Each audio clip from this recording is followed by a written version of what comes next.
Today we'll discuss fertilization, the fascinating journey from gametes to the very first cell of human life, the zygote. Understanding this process is the foundation of clinical embryology and IVF lab practice.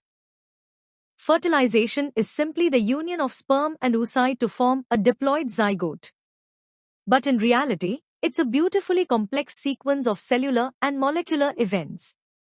Why is it important? Because this single step determines the genetic identity of the baby and initiates embryogenesis. And remember, fertilization normally takes place in the ampulla of the fallopian tube within 12 to 24 hours of ovulation. Sperm undergoes several changes after entering the female reproductive tract. First, capacitation. This is where the protective glycoprotein coat on the sperm head is removed, making it capable of fertilization. Second, hyperactivation. Their motility becomes vigorous, allowing them to break through barriers. Finally, chemotaxis. Signals from the cumulus cells and oocyte guide sperm towards the egg, almost like GPS navigation. The oocyte is arrested at metaphase 2, waiting for fertilization. Around it, the cumulus oophorus and corona radiata form the first barrier. Then comes the zona pellucida, rich in proteins like ZP2 and ZP3. These are the receptors that the sperm must recognize. The olemma beneath is primed for fusion once the right sperm arrives. The sperm first binds to the zona pellucida, mainly via the ZP3 protein. This is a lock and key interaction. Once bound, it triggers the acrosome reaction. Clinically, if the zona proteins are abnormal, fertilization may fail. This is one reason for unexplained infertility. The acrosome reaction is like the sperm opening its toolbox.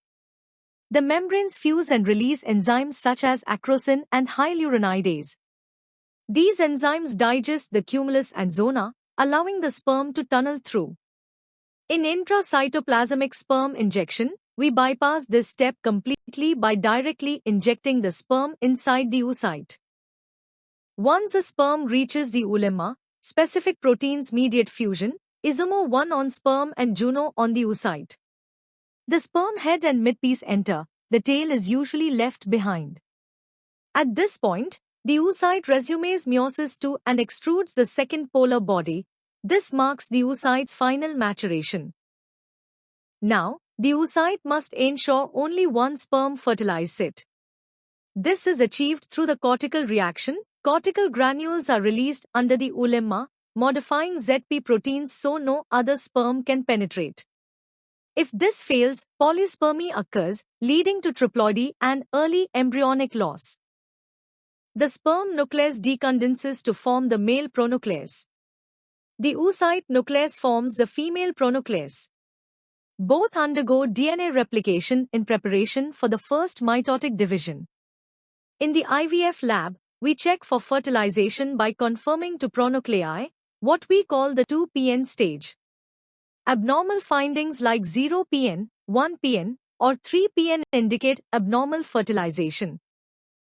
Finally, the male and female pronuclei migrate and fuse. This is syngamy. A new diploid genome is formed, and within 24 hours, the zygote undergoes its first cleavage division. Clinically, this step is crucial.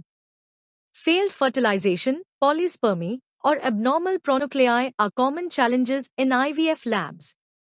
Hence, the fertilization check on day 1 is the cornerstone of IVF practice. Thank you for watching.